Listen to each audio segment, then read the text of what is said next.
Good morning. My name is David Harrell, and on behalf of the First Unitarian Church of Wilmington, Delaware, I welcome you to our online worship service. The First Unitarian Church is a welcoming congregation, no matter your race, no matter your creed, no matter your political affiliation, no matter your financial situation, and no matter whom you love, you are welcome here. This morning, we have some important news from the Ministerial Search Committee. They have a video to share with us. Please watch. Hi, I'm Linda Sanders. Hi, I'm Phil Crape. Hi, I'm Deb Griffin. And we're your search committee. And we have great news for you, and here's a video to tell you about it.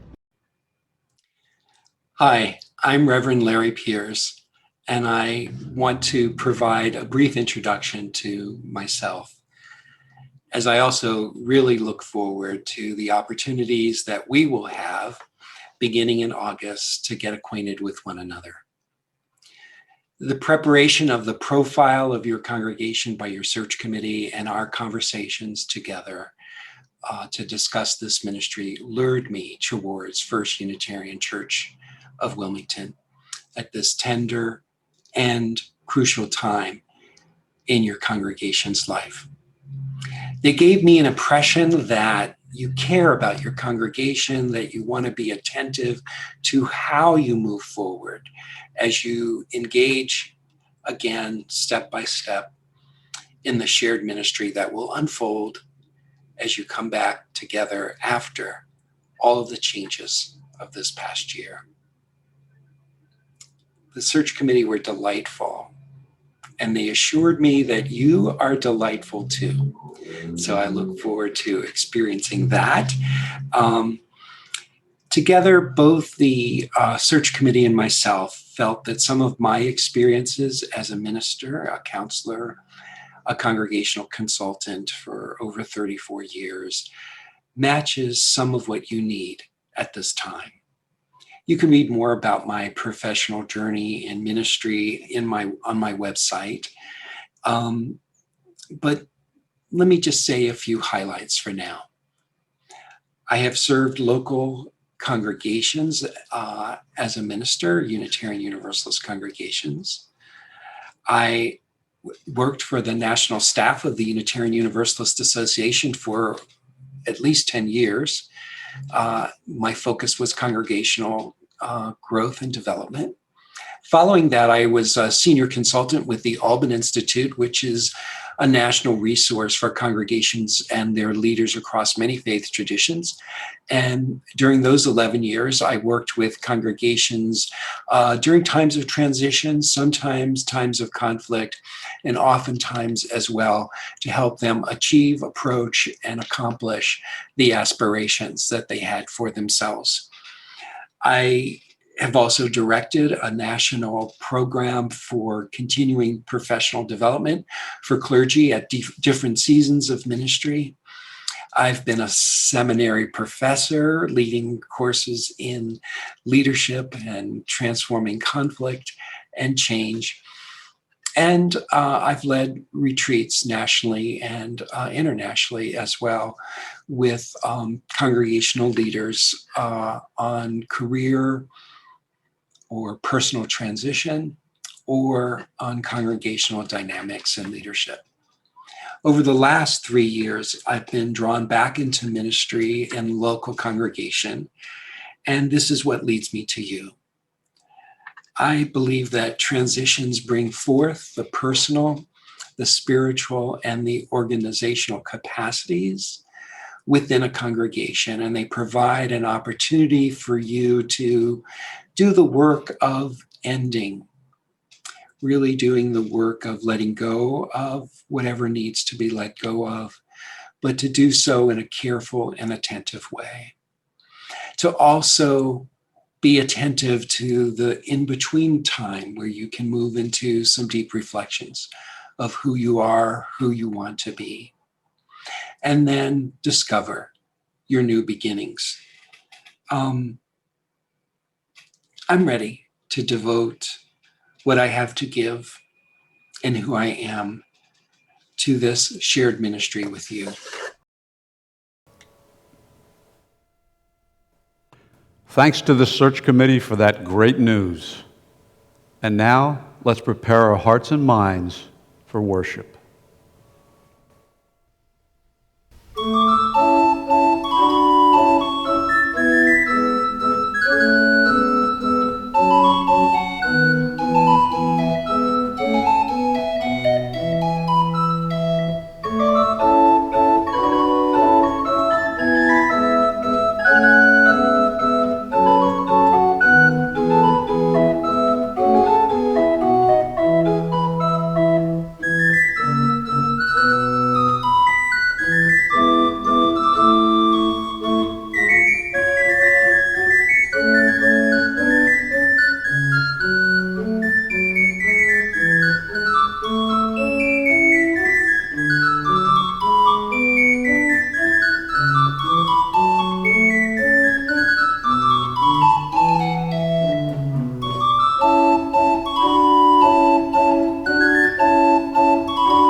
The words for this morning's call to worship are by the Reverend Cynthia Landrum. We come together in religious community, gathering as we are able, ready to be of service to each other, to the world, ready to build the community of hope and of love. We are apart, but we are together, offering our love, our commitment, our hope, and our prayers in service to one another and this world. We come together in worship today. If you have a chalice at home, I invite you to join me while lighting it, while I read the chalice lighting words written by Dawn S. Cooley. We light our chalice this morning, grateful for the love that we experience in this beloved community. May the flame light the way for all who seek abundance.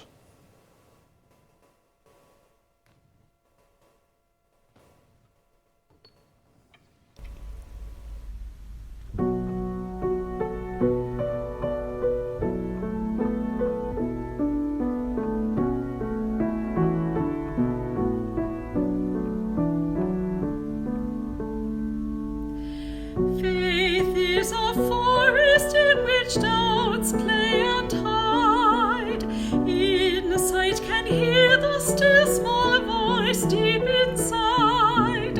Web of life, may this thread I weave, strength and commitment to all I believe. Vision be my guide as I seek my way. Lead me into this tender day. Speak through me in all I do and say.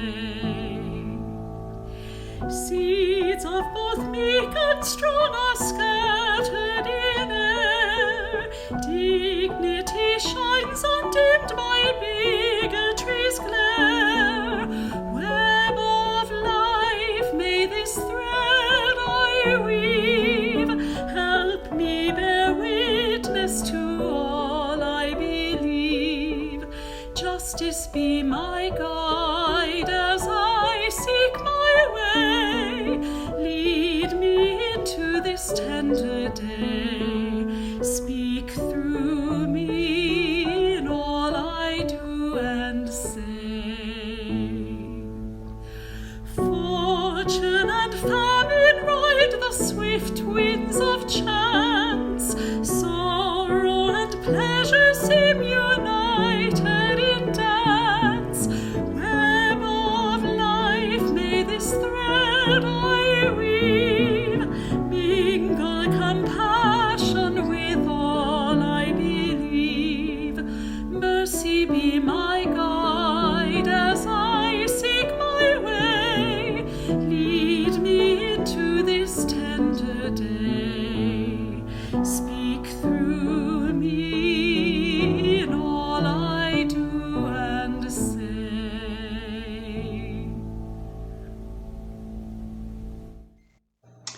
My name is Marilyn Height, and I have the honor of being the chair of the membership team here at the First Unitarian Church of Wilmington, Delaware.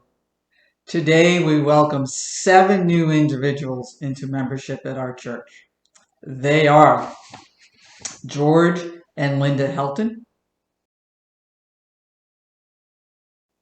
Tina Massington, Liz Reed, Michelle Spitelli and Joshua Reed, and their son Liam, Karen Thomas. To the members and the children of this congregation, do you accept these newest members into our beloved community?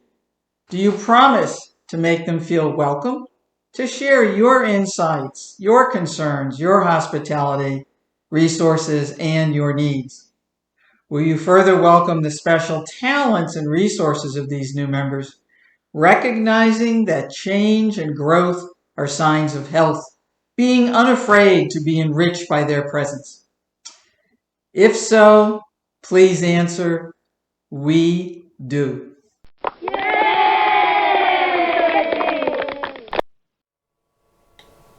Please join me in our unison affirmation. The First Unitarian Church of Wilmington is a beloved community that nourishes minds and spirits, fights injustice, and transforms the world through loving action.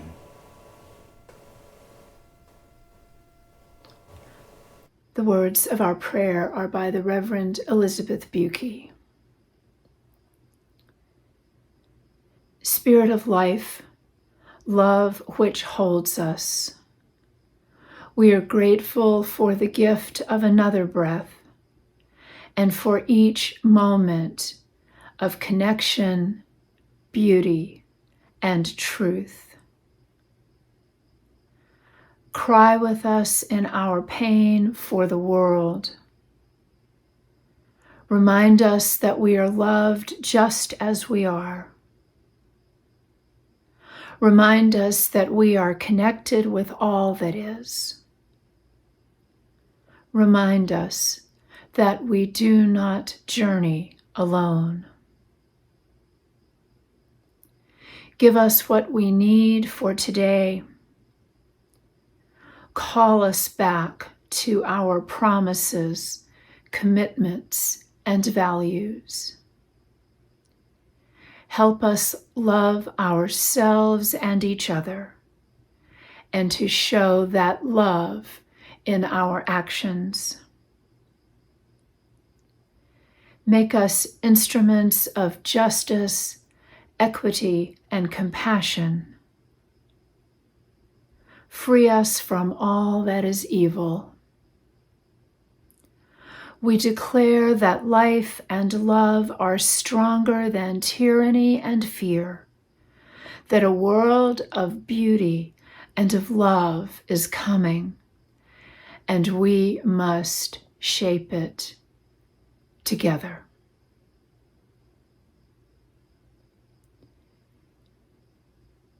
In the spirit of this prayer, let us join in a moment of shared silence.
Now in this moment, in the presence of one another, I invite you to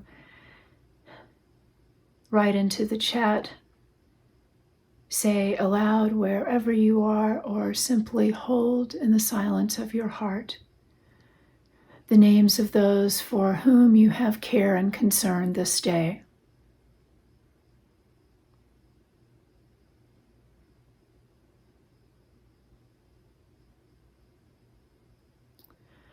May all those whose names have been spoken, whose names have been shared, and all those whose names remain held close, may they know healing this day. May they know comfort this day. May they know love this day. So may it be. Amen.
Our reading is entitled Messy and Imperfect Beloved Community by Laila Ibrahim. I have been going to the same church for a very long time. In all those years, my congregation has had ample opportunity to disappoint me. I am disappointed when people don't think my justice project is the one we should work on, when people want different music than I do, that we don't all agree that our children's ministry is the most important priority in the church. 2 or 3 times over the years, I have been so disappointed that I seriously questioned remaining in my congregation. I have doubted its ability to become lived, beloved community. Staying away has never helped me through such times. Coming in closer has helped me know this is where I belong. We are not in church to be with people who want to sing the same music or rally for the same cause. We are in church to learn to love better. This can only happen when we love past our disappointments and return to a place of acceptance and affirmation. At my best as a religious person, I offer care and respect and commitment to each member, friend, and guest of my beloved community. In the end, we can all try our best to live out our faith as Unitarian Universalists. We forgive ourselves and others as we stumble through. We disagree. We annoy. We flake out on one another. And we worship, support, hold, and affirm one another. There is really only one choice between imperfect community and no community. Again and again, we are called to choose to commit ourselves to building a more just, more diverse, and yet ever messy and imperfect, beloved community.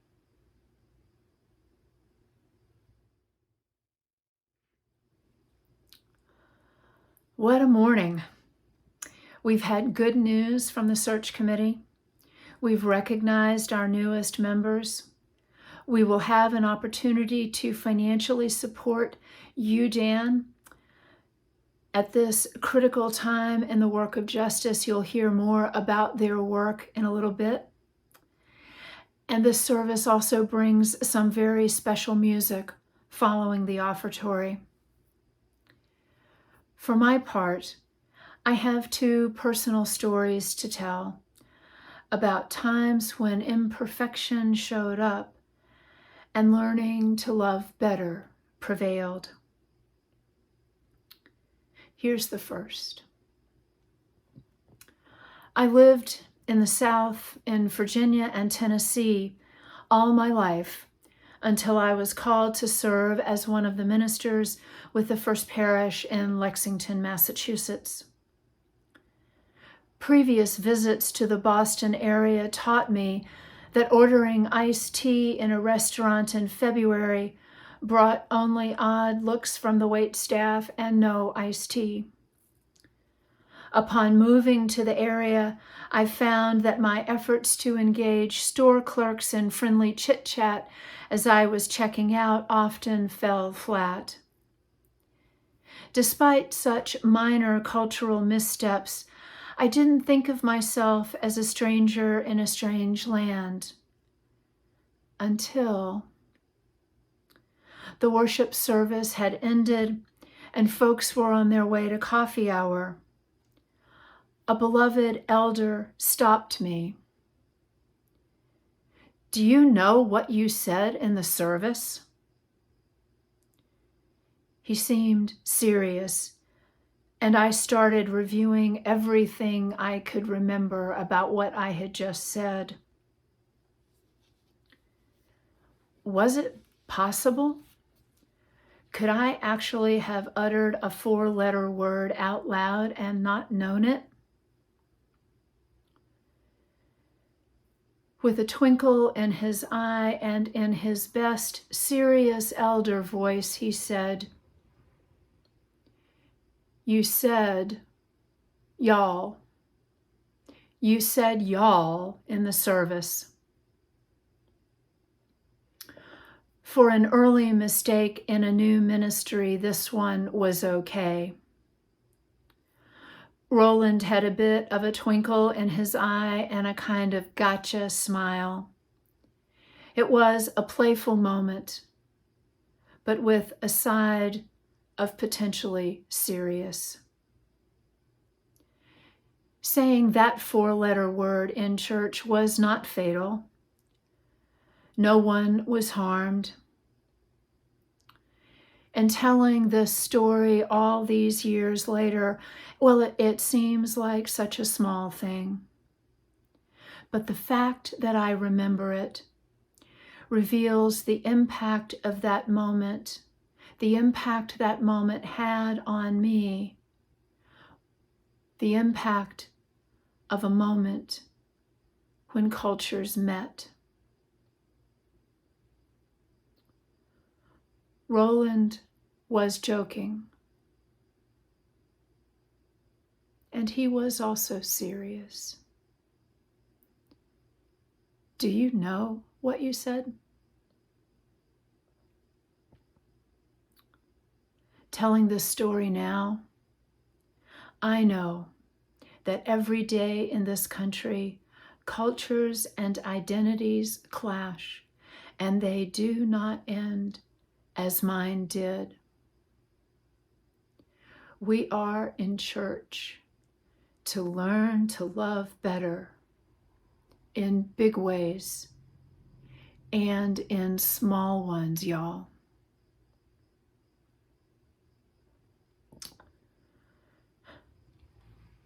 Now on to the story. On to the story from the Community Church of New York. A racially and ethnically diverse congregation with a commitment to civil rights and integration dating back to the ministry of John Haynes Holmes, a co-founder of the NAACP in 1909. I was called to serve as one of their ministers 8 decades later. And several years into my ministry, thanks to things going on in the city and the commitment to justice that I experienced within this congregation, I determined the time seemed right for exploring white identity and privilege. I laid the groundwork, explaining the purpose of these conversations, hopes for the impact it could have, what we'd do when we met. I invited folks to talk to me, and I invited white folks in the congregation to sign up. Not long before our first group meeting, several members who were African American did talk to me. They did not doubt the importance of the task that we were undertaking, and they questioned the separation, the segregation, that feeling of the pain of a history of exclusion in a place where they had never known that kind of exclusion. One African American man objected so strongly he felt compelled to rise during a Sunday service and call me out as racist. Groups of white folks gathering to talk about race in America have a history of being dangerous to people of color?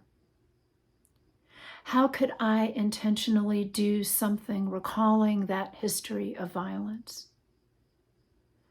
With an historic commitment to integration, as the congregation sought to embody this more fully still, how could I ask that we segregate ourselves in this way?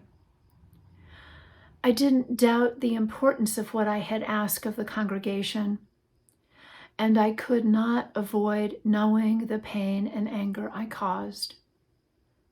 I risked more than I realized, assumed more trust than was warranted, and relied too much on good intentions.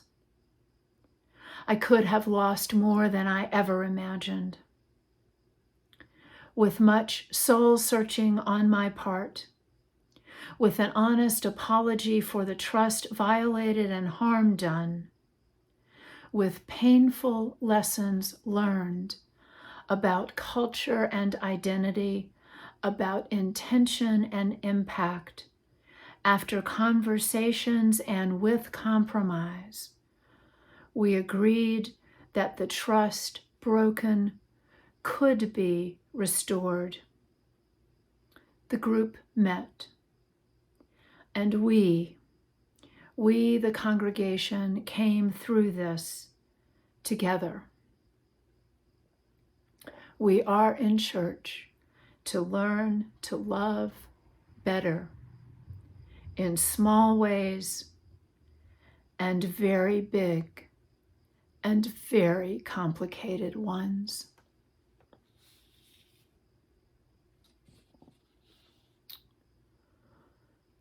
For a time, while I served on the staff of our Unitarian Universalist Association, my boss was then Executive Vice President Kay Montgomery. A most remarkable thing about Kay was that when I made a mistake, even a big one, I didn't feel anxious about telling her. After hearing me out, she would say something like, "Don't you hate it when that happens?" And together, we'd figure out what it would take for me to repair the harm as best I could. When the repair involved apology, as it almost always did, Kay's wisdom on apology would come to my mind. It takes nothing good away from you to apologize.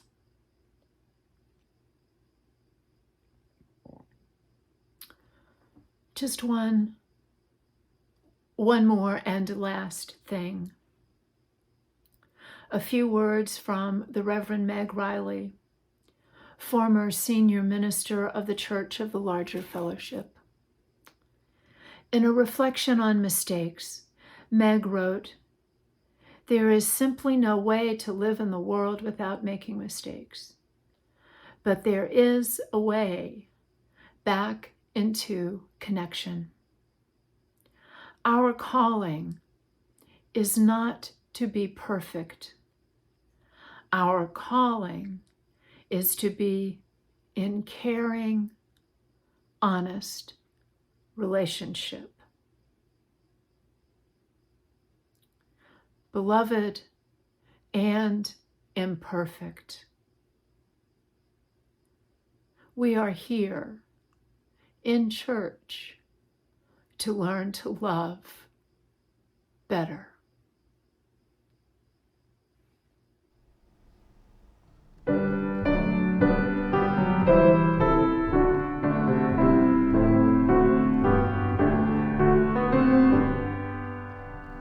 Sing out praises for the journey, pilgrims will you carry on, searchers in the soul's deep burdens, like affirmers in their time.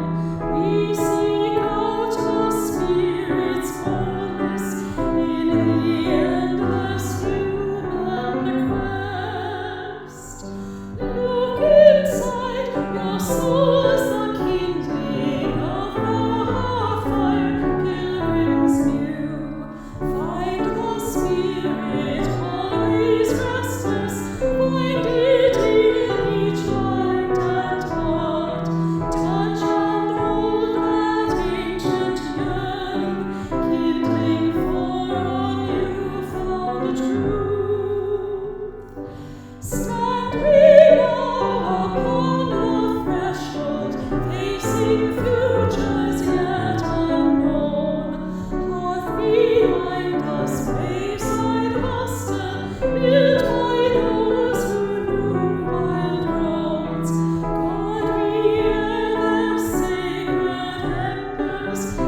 we invite you now to help support the work of our congregation.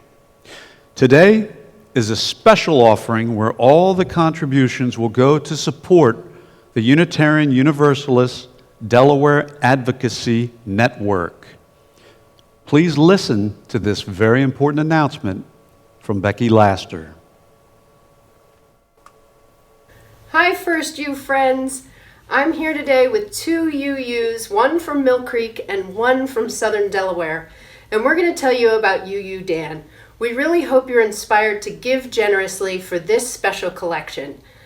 I got involved in UU Dan because as the chair of the First U Human Rights Task Force, we often commented that we wanted to find ways to create lasting change. I think UU Dan is one excellent way to do just that, create lasting change.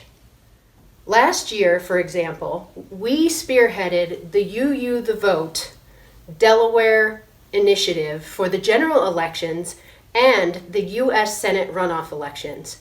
During that initiative, over 70 First U's, along with all 4 other UU congregations and 22 partner organizations, wrote 46,000 postcards.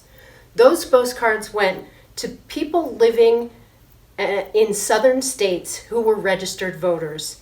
This was such a great initiative to have during the pandemic to feel connected to our UU community. And I thank everyone who got involved. Usually, though, UU Dan works on local legislative initiatives. And Jack Gurin is here to tell you more about the local initiatives of UU Dan. Welcome, Jack. Thank you, Becky. Our state government has an enormous impact on our quality of life, governing our schools, police, prisons, hospitals, elections, environment, and other critical functions. Legislators in other states are busy suppressing votes and attacking reproductive and transgender rights. South Carolina just brought back the firing squad as a method of execution. The 62 members of our General Assembly are keeping Delaware on a more enlightened path. During the past decade, our legislature has become more progressive and diverse. Hundreds of bills are introduced each session, shaping the future of our state. UDAN participates actively in many coalitions. Although our membership is less than 200, our email list is almost 1,600. And when we blast in coordination with our coalition partners, we reach several thousand. UDAN members provide public comment at legislative committee hearings and coordinate lobby day activities with our partners. We attend constituent coffees, promote educational forums, and work with our congregations to lobby their legislators. UDAN provides connective tissue, linking Delaware UU congregations with each other, with national UU partners, and with grassroots organizations advocating for progressive values. Please contribute to our Share a Plate today. We are also asking you to join UDAN and volunteer to support our mission. And now I want to introduce Maggie McLaughlin from UUSD, our advocacy powerhouse in Sussex County. Hello, everyone. I'm here to talk about UDAN in terms of spiritual practice. I and many others consider spiritual practices as regular intentional activities that develop and nourish a personal relationship with the divine, however you understand that, and lead to a deepening of connection and movement toward beloved community. Right now, my work with UDAN is my main spiritual practice. It includes keeping track of legislation as it's introduced and moves through the Delaware General Assembly, providing weekly updates to my congregation at UU Southern Delaware, and encouraging members to contact their legislators about issues that touch their hearts. In my work with Jack on the criminal justice portfolio, I've provided testimony in support of bills that address law enforcement accountability and seek to eliminate inequities in our court system. As we all know, there is so much work to be done to address racism and oppression. At times, the work feels overwhelming. But when the work is part of a spiritual practice, it takes on a new dimension. And when it is done as part of a group of committed and loving people, it becomes energizing. UDAN is that group of people for me.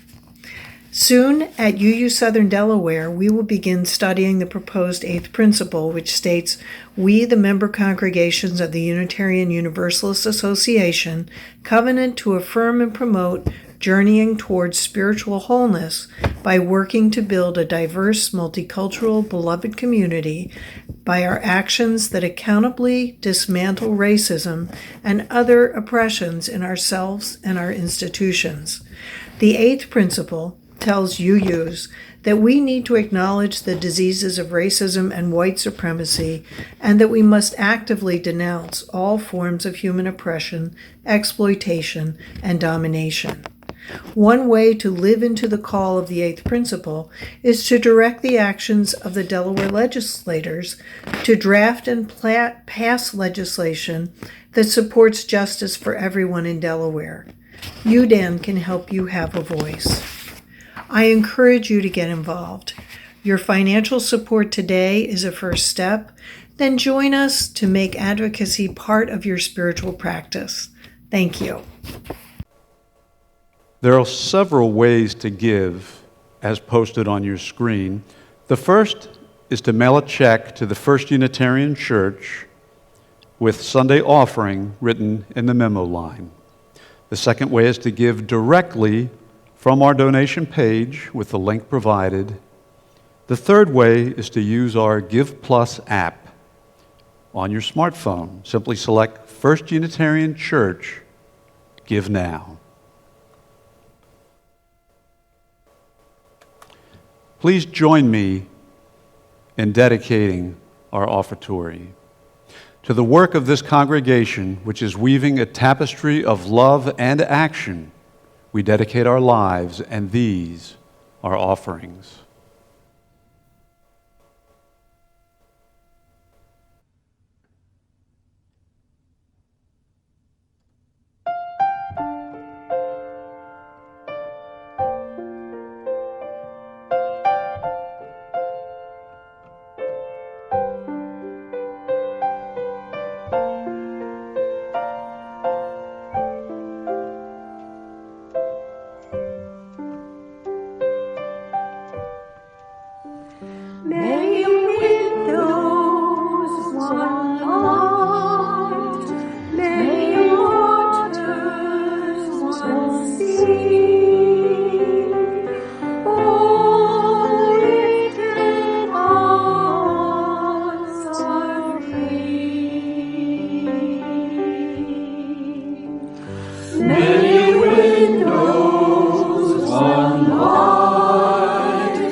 In the Talmud of the Jewish tradition, the sage Hillel said, "What is hateful to you, do not do to others." This is the whole of the law. The rest is commentary. It is written, it is taught, may it be so. In the Hindu legend of the Mahabharata, the divine Krishna declared, "This is the sum of duty. Do nothing unto others that would cause pain if done to you." It is written, it is taught, may it be so.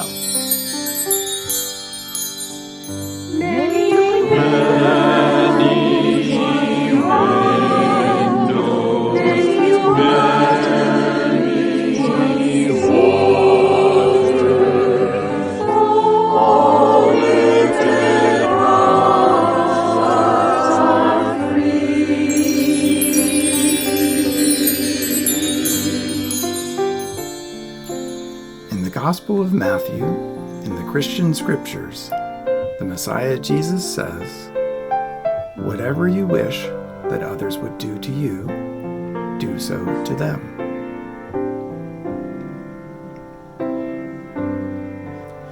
It is written, it is taught. May it be so. In the Buddhist text of the Udana Varga, the student is urged, hurt not others in ways that you yourself would find hurtful.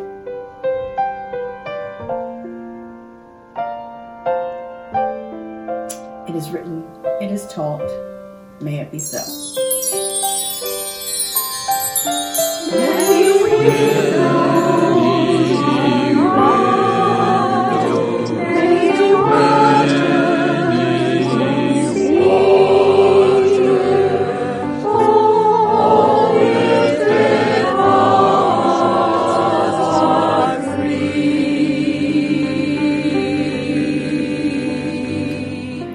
Muslim Hadith of Al-Nawawi, the Prophet Muhammad teaches, "No one of you is a believer until he desires for his brother that which he desires for himself." It is written, it is taught, may it be so. In the Taishan treatise of Taoism, the seeker is taught, regard your neighbor's gain as your gain, and your neighbor's loss as your loss. It is written, it is taught, may it be so. Many widows, one light, many waters, one soul, all lifted hearts are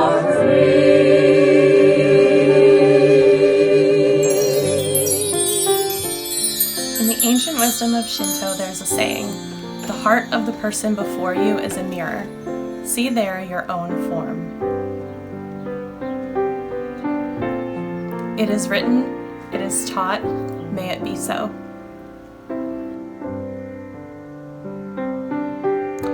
The Oglala Lakota spiritual leader, Black Elk, wrote, "All things are our relatives. What we do to everything, we do to ourselves." It is written, it is taught, may it be so.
mindful of our highest aspirations, bound by common faith and common purpose, beginning with ourselves as we are. We journey on together in our quest for dignity and for justice. We journey on, ever mindful that justice is what love looks like in public.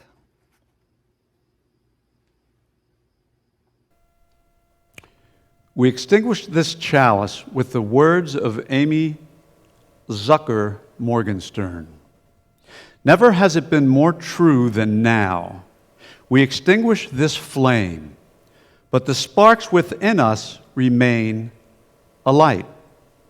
From each of us in our supposed solitude, the signals buzz and hum, sparkling through space one to another, connecting us invisibly. But palpably, we are one, and from every window, our light shines. Go in peace.